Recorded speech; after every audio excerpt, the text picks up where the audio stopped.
today, I want to go through hydration health, because it is something that we constantly compromise on. It's something that we unconsciously don't even think about as it applies to our goals and our objectives when we're trying to make healthy choices. So let's kind of jump right in. The first thing you need to understand when we're talking about hydration is, what does water actually do for you? Everything from regulating your body temperature, to forming saliva for digestion, to cognitive function, to flushing out waste, to lubricating our joints. I can't tell you how many times I talk to people that are always saying, my joints are stiff and I ache and I crack. And sometimes it is as simple as you are not hydrated the way you need to be. But the other main function is it's converting food into the components needed for survival. I mean, it literally is doing all of this wonderful stuff, but it's also one of the things that we don't get enough of. And one of the things I'm going to talk about today is where our hydration is actually coming from. So what is it? 60% of our body, on average, is made up of water. 60%. And if you look at the other bodily organs, 64% of our skin is water, 83% of our lungs, 73% of our heart, 73% of our brain, 92% of our blood. What does all of this mean? The numbers are there, you see them, you've heard them 1,000 times, but unless you actually understand how to put these things together and understand the importance of hydration, you can't ever really understand why it's so important. So the whole purpose of today is to kind of give you some ideas about hydration, the small little thing, grabbing that water bottle, mixing up your electrolyte drink, whatever it may be, making sure that you're consuming enough water, and watch what happens to your health. So let's dive a little bit deeper. 75% of Americans are dehydrated on a regular basis. 75%. In fact, if you're any type of an athlete, did you simply know that every time that you drop just a little bit, if your pace will slow down by 2% for every time you basically get to a dehydrated state. So you're in full performance mode, everything is going fine in the world, you're topping out at your peak athletic performance level, you get dehydrated, and all of a sudden your performance level starts to dip, you start to go down. I can still remember the days back, way back when, yes, I am that old, when it used to be, if you drank water during practice, you were weak. The reality is we need it. 75% of our muscle is made up of water. The electrolyte replenishment is undoubtedly something that we need to talk about. But one of the other things is the symptoms of dehydration and the effects that it's having on people, and all the ill effects that it's having on people with regard to their health. So let's look at some interesting facts. Did you know that 1/3 of Americans' primary source of hydration comes from sugary beverages? 1/3 is coming from sugary beverages.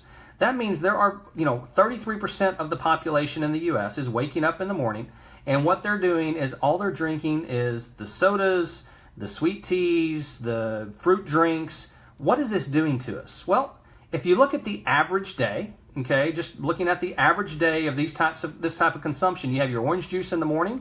It's 110 calories. You have your Starbucks coffee, on your way to work. That mocha, not big deal. It's only 400 calories. You have that one soda because you cut back to only one a day, which obviously isn't 12 ounces anymore. Now it's 20. That's 280 calories. You only had one fruit drink today. That's 230. One sweet tea because, you had to have something with lunch. And then, of course, you had that one beer after work because, you have to stay social. And what ends up happening at the end of the day is you have consumed 1,370 calories simply by mindlessly drinking your calories. See, one of the things about hydration is there's this constant battle as to whether or not, you can drink these things and remain hydrated. And the answer is, yeah, you probably can, but it's also costing you in other areas. Let's talk about a myth. See, 8 glasses of water a day. Where did that come from? In reality, 1945, a nutritionist comes out and says, hey, I think you should be consuming about 2.5 liters of water per day. Somebody grabs onto it, and all of a sudden it becomes lore. And every single person in the world now believes that 8 glasses of water is, in fact, the exact amount that everyone needs. In reality, that couldn't be further from the truth. If you're a landscaper in South Texas in August, where it's 103 to 110 degrees outside, trust me when I say you need a lot more water than the office worker in New York during the winter. It just, they're two different things. You need to understand what you need for your body. You need to appreciate and understand that hydration is the key to health. And more importantly, you need to listen to your body. And what I mean by listen to your body is some of the things we're going to go over today is we are going to talk about key signs of dehydration. We're going to show you some things that you typically associate with other things that could be simply solved by properly hydrating your body. So let's look at some of the signs of poor hydration. Being thirsty. Well, that one's easier. If you're thirstier than normal. You have that dry, sticky mouth. Yeah, we all know that one. Feeling tired. See, most people don't associate that feeling of tired in the morning or in the afternoon as dehydration, but in fact, dehydration has been linked to feeling tired. What about headaches? I can't tell you how many people, including myself, you wake up in the morning and you have that morning headache. And a lot of times it's weather change and you're thinking, I've got an allergy.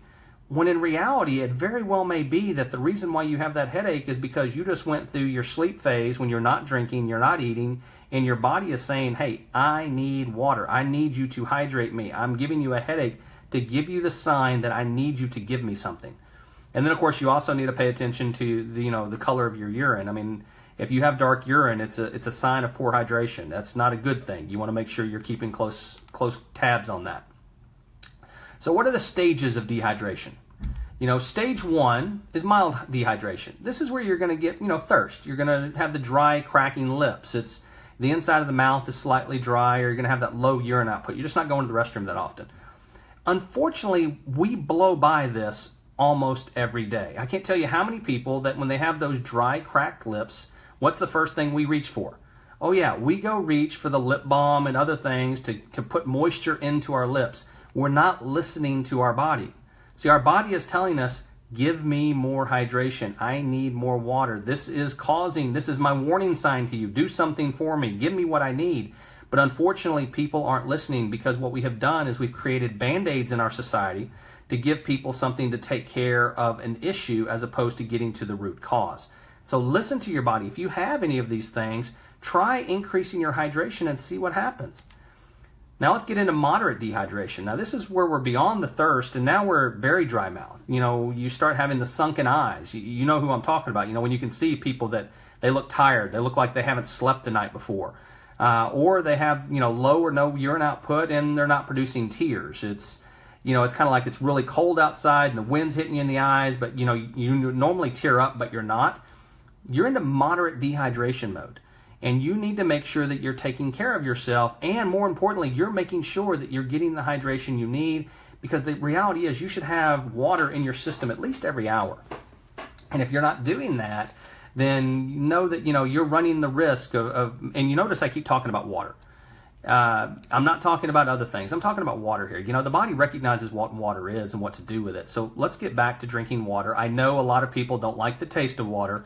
And don't worry, I'll have something for you at the end to talk about that can take care of that taste issue if that really is your issue. But the thing is, we really need to watch if we're in this stage of dehydration, because if you get into the severe dehydration mode, it's a bad situation. See, severe dehydration, you have a rapid or weak pulse. Now you have cold hands and feet. See, contrary to popular belief, when you're dehydrated, you actually do get those cold feet and hands. If you have a person that's having that, watch out for dehydration. You have rapid breathing. You have blue lips. You have a lethargic, comatose, or possible even seizures. And of course, it could also require immediate hospitalization. The other thing, and we're going to talk about this, is when you get into severe dehydration mode, its effect on the body's organs and systems and other things that are happening to you. So let's jump into one other thing real quick. Interesting fact. How long can you live without, how about food? Food is roughly about 30 days. Now, this is general. There have been people, obviously, that have lived longer than 30 days without food. But in general, you can live 30 days without food. What about water? Water's about 7 days. And that's at the outside. A lot of facts and figures will tell you 3 days without water. But, the human body is an interesting thing. But the outside, the most you can live without water is roughly about 7 days.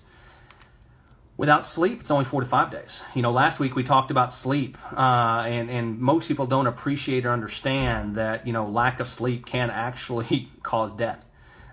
So we talked about that last week. But one other thing I had to mention, just because, we've been traveling around the country, Logan and Daryl and Scott and myself, and we've been talking to, thousands of people about what's going on in this country. And one of the things that has been evidently clear is when it comes to the internet, we can't live without about 15 minutes of it.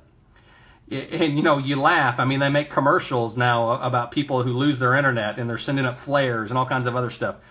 This is asinine to me that when the internet goes down, it is a bigger deal to people than when they are dehydrated and not getting enough fluid in their body. I mean, the world is coming to an end. So, just an interesting little fact there about the internet. But what about the compound effect of dehydration? What ends up happening to us when this actually starts down the path? See, what happens is when we get 1.5% dehydrated, just 1.5% of our normal hydration level dips, we lose cognitive function, which means we can't focus. Okay, we have increased fatigue, which means we're tired. And then on top of that, we start getting headaches. You know anybody that has chronic headaches? Know anyone that has every single day is having issues with headaches, and they're taking the Advils and the Tylenols and the other things of the world? We have to make sure that people understand and appreciate a lot of the issues regarding headaches and things of that nature may be as simple as identifying the fact that they're dehydrated. It very well may be, if we got their hydration to the right level, we might actually be able to avoid some of this. But what if we get past the 1.5%? What if we actually get down to 3%? Well, now all of a sudden we have fuzzy thinking. We have brain fog. We have a slower metabolism. If we're in a phase where we're trying to, watch our weight, and we're trying, we have weight loss goals and things of that nature, we very well may be sabotaging what we're trying to do simply by not hydrating our body. Somebody who constantly is forgetting things in the afternoon. They seem really sharp in the morning, everything's great and fine, but by the afternoon they seem to be forgetful or have that brain fog. A lot of times it's specifically related to their hydration level. So keep that in mind. But then let's talk about what happens if we let it get to 5%. See, a 5% drop, we have a 25 to 30% loss of energy. Our blood pressure rises and our joint pain and stiffness increases. Now I want to talk about that energy drop. See, because so many people, when they get into the afternoon especially, and they start losing their energy, what they start thinking is, I need caffeine because I don't have any energy. And what they don't understand is caffeine's a diuretic. It's actually going to help pull hydration out of the body. But on top of that, what you're dealing with is a cycle that you can't get out of. See, you don't have energy because your body's not properly hydrated. It doesn't have the electrolytes it needs to function properly. So as a result, we put a Band-Aid on it by increasing our caffeine consumption in the afternoon. If we would just simply hydrate, replenish our electrolytes in the afternoon, boom, watch what happens to your natural energy levels. This is something we need to watch for because unfortunately so many of us are now sitting behind a desk all the day and we're not having that water within reach. So as a result, we're 2 to 3 hours into the day working on something, mindlessly not paying attention to what's happening, and boom, all of a sudden we get into a dehydrated state, we lack energy, and we go down to the coffee machine. Make sure that people understand and appreciate sometimes it's as simple as grabbing a glass of water. Let's talk about heart health for a second, because I mentioned this a second ago. Dehydration results in higher blood pressure. Okay, so we've heard that. But why? See, because if you understand why, then you can talk to somebody who has heart disease, or you can talk to somebody who deals with high blood pressure, and you can explain to them something in a way that they will never forget it. See, blood is 92% water. When the body doesn't have the water it needs, the blood gets thick. When the blood gets thick, the pressure goes up. So anybody that suffers from heart disease, hydration is key to their health. You notice how I didn't talk about pills, potions, lotions. I'm not talking about those things. When you have somebody that you love, that you care about, or if you're talking about yourself, and you have a heart-related issue, hydration is ultra critical to you to make sure that you are keeping your blood in the proper hydrated state so that you can avoid unnecessary spikes in your blood pressure. So keep that in mind. One of the other things that nobody wants to talk about is constipation. Do you know more than 50% of women suffer with constipation quietly? And I say quietly because a lot of people don't want to talk about these types of things. They literally want to kind of keep it to themselves. But it is literally the leading cause of chronic constipation. Dehydration is the leading cause of chronic constipation. If you know somebody who suffers from this, or you yourself suffer from this, try drinking more water and see what happens. See, the body's organs and systems, especially its waste disposal system, yes, we actually have one built in. You don't need an artificial cleanse to make the body work. Just because you're constipated doesn't mean you need to do something artificial to make it work. No, what you have to do is feed the body what it needs so that it can do what it was designed to do. And one of those things that you can do is hydrate it properly, and watch what happens to your body's systems when you actually do this. It's an amazing thing, but make sure that you're hydrating properly, especially if you suffer from this or know anybody that does. Make sure you're helping them out and telling them what they need to do. You ever lost your train of thought at work? These are those afternoon people I was talking about earlier. Well, 75% of your brain is made up of water. See, as you dehydrate and the body's water system comes down, guess what? That brain isn't going to operate the way it was designed to operate at its optimal level. We have to make sure we're feeding the body's organs and systems what they need. The brain is one of those things. So, we can talk hydration all day long. I can tell you drink more water. What I'm trying to do here in this presentation is tell you why you need to. See, so many things we associate with other things. Mental fog, mental fatigue. We talk about how we didn't get enough sleep. We talk about constipation, and it has something to do with diet. We don't think about water and those types of things. If we talk about other things, we always try to give some other excuse. Headaches, well, it must be allergies. Hydration is a key factor in a lot of this stuff. So let's keep that in mind. Here's an interesting fact, especially if you have somebody that's elderly in your life, somebody who is older in years. As we age, our thirst desire decreases. Let me let that set in for a second. As we age, our thirst desire decreases. It becomes uber critical, because the other thing that happens when we age is disease states start to develop more readily.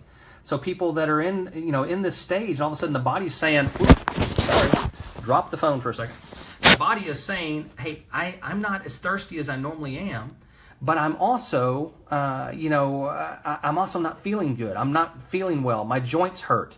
My arthritis is acting up. I, feel constipated. I have all of these issues, when in reality, all we have to do is feed the body what it's asking for, even if we don't necessarily have that brain function saying that we need it. So if you know somebody that's a little bit up in the ears, like I'm starting to get, I have to cognitively make myself drink water on a regular basis because my brain isn't sending that signal the way that it should. Skincare. Let's talk about this one for just a second, because, next year, there's going to be $11 billion spent on skincare products. $11 billion. I mean, you walk into any store and you see skincare. I mean, it's unreal, all the different choices and everything else. Well, you know what? I'm going to give you a top secret answer real quick. I am going to give you the absolute number one skincare product in the world. Without doubt, without argument, the number one skincare product in the world is proper hydration. That's it. Properly hydrate your body. See, so many people want to start from the outside rather than the inside. They don't want to feed the body what it needs to actually get it what it needs. What you have to do is actually basically water the body. We talk about watering plants and watering trees and watering our grass. Water the body. Give it what it needs and watch what happens to your skin. Your skin is the largest organ in your body. Make sure you are giving it what it's looking for. Ladies, if you're looking for the best skincare product in the world, it's simple. Give the body hydration with proper electrolyte replenishment and watch what happens. All right, so let's talk about sedentary lifestyle. Okay, Bennett, you've talked about all these wonderful things. You've told us what we're not doing. You've told us why, but I'm just not that active. I have a desk job. I basically go from my house to the car, to the office to the car to the house. I don't do much. Well, here's the reality. Even for those that are sedentary, we are losing a half to 1 gallon of fluid daily without any exercise. Without exercise, we're losing half to 1 gallon of fluid a day simply by just existing.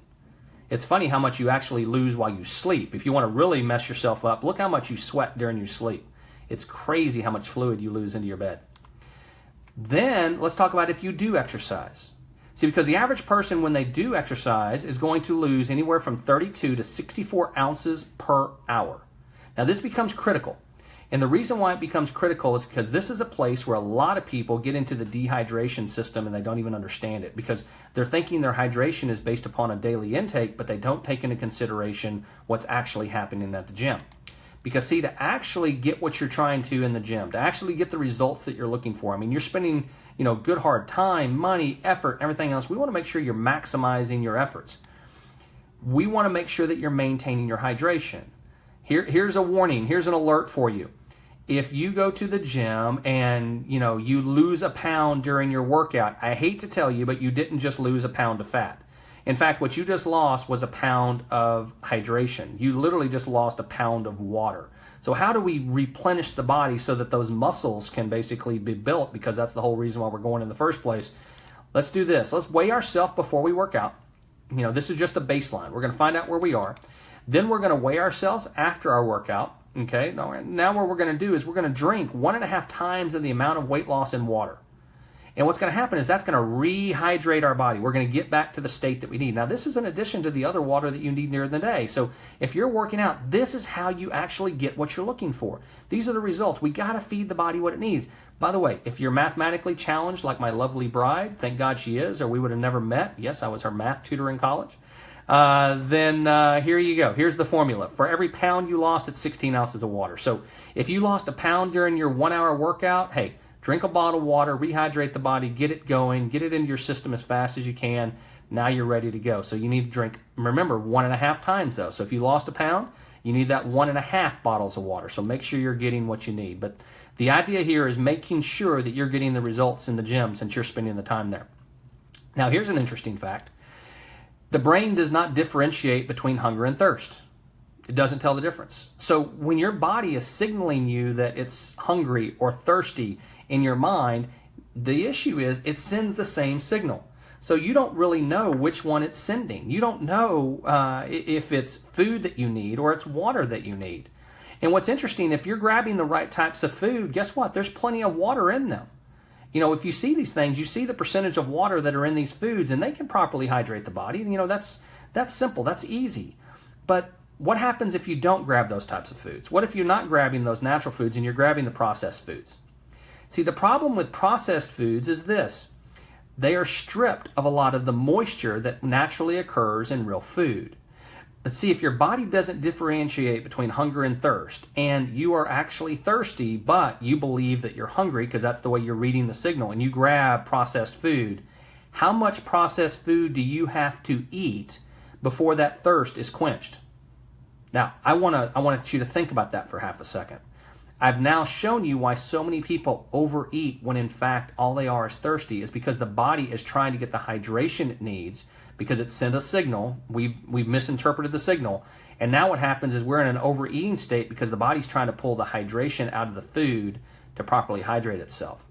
That's a cycle that we're in. That's something that's the biggest cause of obesity in this country.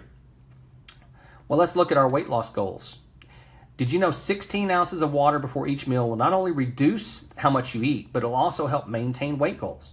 16 ounces, that's a bottle of water. So just before you are going to eat, right before your meal, if you'd simply just grab a bottle of water and drink that bottle of water, watch how it reduces the amount that you eat.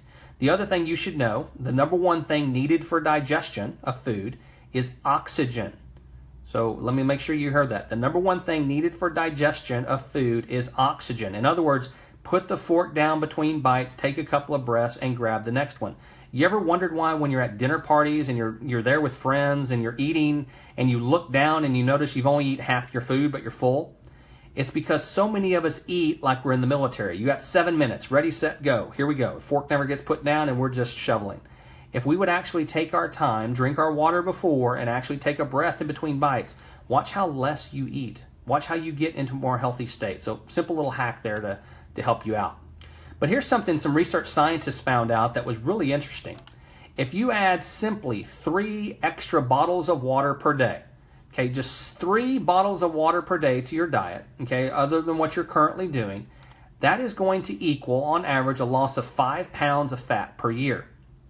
Okay, so one of the things we have just done is we have just shown you how to lose 5 pounds of fat per year by simply drinking more water.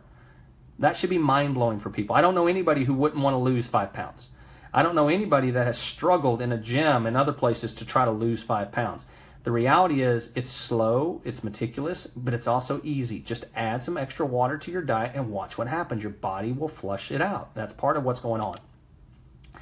Let's talk about electrolytes for a second. See, because water is part of the process, but if you don't have electrolyte replenishment, guess what? Your body's not going to operate the way that it's intended to operate. And here we're talking about potassium, sodium, magnesium, all of your, there's a lot of others as well, but the whole idea behind electrolyte replenishment is trying to get your body refueled and ready to go. Unfortunately, when we get ready to do electrolyte replenishment, we look at these things. See, we look at the sugary sports drinks, and yes, I did white it out, but everyone knows what it is. 36 grams of sugar in each serving. Now, if you convert that 36 grams, divide it by 4, that's 9 servings of sugar in one thing. Now, parents, I'm going to talk to you for a second, okay, just real quick. Because these are the things that we're giving our kids. I want you to think about something. Every child should have no more than 6 servings of sugar a day. But every time they have a sporting event, we give them one of these before the event, we give them one of these after the event, and sometimes we're giving it to them during the event. So we have literally given them 3x the amount of sugar they should have in an entire day. And then what we do is we yell at them when we're driving in the car because they can't calm down. So yes, we've just given them 3x the amount of sugar they need, and we're also blaming them for not being able to calm down. We created the situation. Let's make sure that we prevent this in the future. There are better ideas. There are better things than that for you. And in fact, IdeaLife has come up with one. It's called Hydrate. 400 milligrams of electrolyte replenishment, no sugar, stevia sweetened, safe for all ages. I mean, it's packed with electrolytes. Everything your body needs to simply replenish, rehydrate, and not sabotage the goals that you have for yourself. I hope this has been beneficial to you. I really do. I hope you've gotten something out of the information today on hydration and its importance. I hope maybe we've explained some things as to some issues you may be suffering from, that from a hydration standpoint, we might literally just grab the water bottle as opposed to the over-the-counter or the prescription or one of the other things or one of the other Band-Aids that's out there. Maybe we're going to actually grab the water bottle and try that first and watch what happens to the body when we feed the body what it's asking for and it's actually doing what it needs to do.